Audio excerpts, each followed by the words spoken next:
Good morning, ladies and gentlemen. My name is Nemeka Onyeka Obiri. I just want us to discuss what is actually the role of the ambassadors that we have in our embassies, the commercial attaches that we have in our embassies across other nations of the world. I took out time to look at what the Chinese are doing, what the Indians are doing. Good from Canada to the US to United Arab Emirates, even to the UK, the Indians and the Chinese, even to Singapore and Malaysia. The Indians and the Chinese are taking over the whole places. In fact, the United Arab Emirates, the Indians, in Dubai alone, the Indians have more population than even the indigenous of the place. What did they do? I've always said this thing.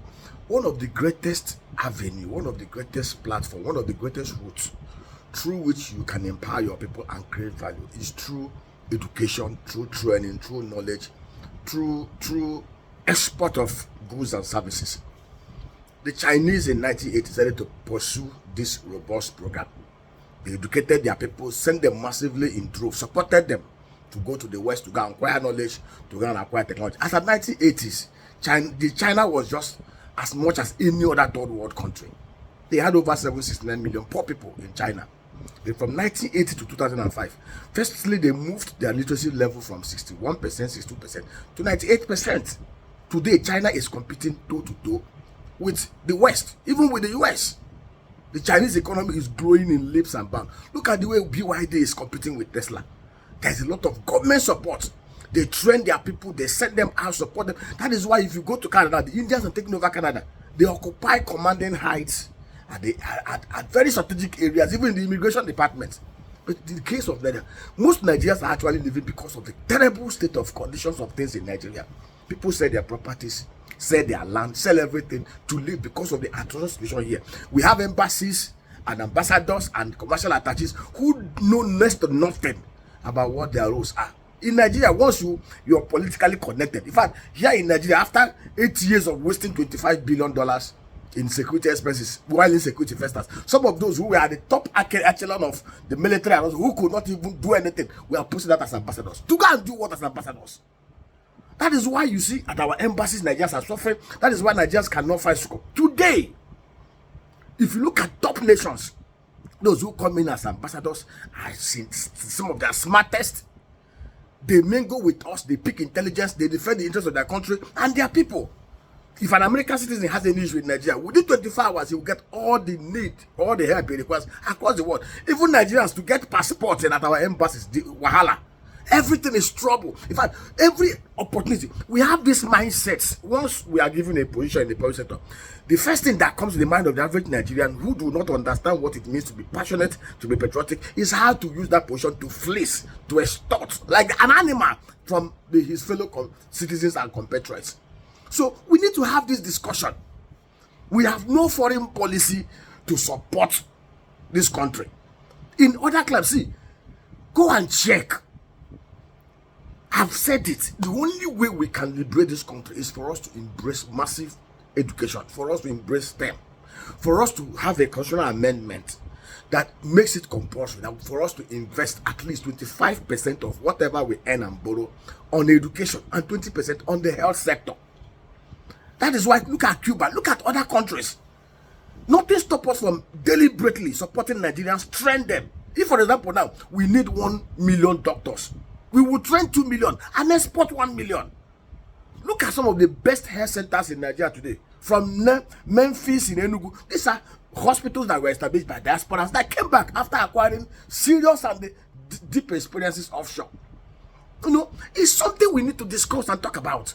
We have governments that make appointments based on cronyism. It's not a party thing, both APC, PDP. Practically all the parties across the level, states are doing it.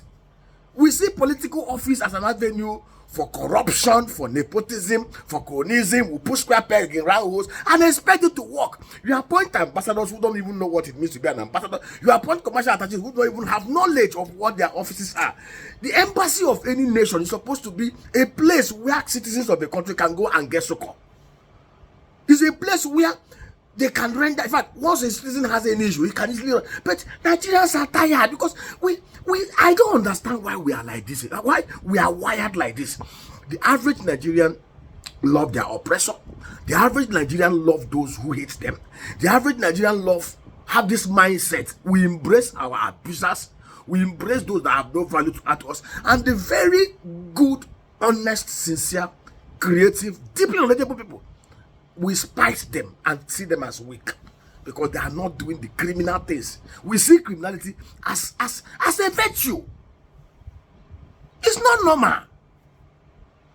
I expect a country with the kind of potential that we have, before you appoint any ambassador, it must be merit based. Before you appoint any commercial attaché, it must be somebody whose mind is so wired to see how he can interlink domestic Nigeria with foreign Nigerians on how we can create so much value. The interest that should be paramount in our mind is how we can dominate, how we can actually bring value from offshore to Nigeria, and how we can export value to offshore and earn foreign currency. Some of our doctors are some of the best. Our doctors are some of the best. So what stops us? If, for example, we need 2 million nurses, what stops us from training 5 million nurses and exporting 3 million? If we know that plumbers in the UK, plumbers in the US are making so much, what stops us from setting up vocational schools where the best are trained, where we have the best training in vulcanizing, where we have the best training in plumbing, where we have the best training on how to do POP and export? Why are we not being scientific in this country? Why are we not being scientific in beauty, pushing education? If you look at the top 10 most industrialized economies, the top 10 most secured economies, these are countries that have literacy level of 98%. We must be very serious about the education. Insecurity, poverty festers because most of us are illiterate. In fact, some of those who don't even parade certificates, even to the PhD level, don't be literate. Education is supposed to liberate the mind. Education is supposed to be an avenue, a means through somebody is built in knowledge and character. But in Nigeria, the opposite is the case. God, we need to do better. Thank you.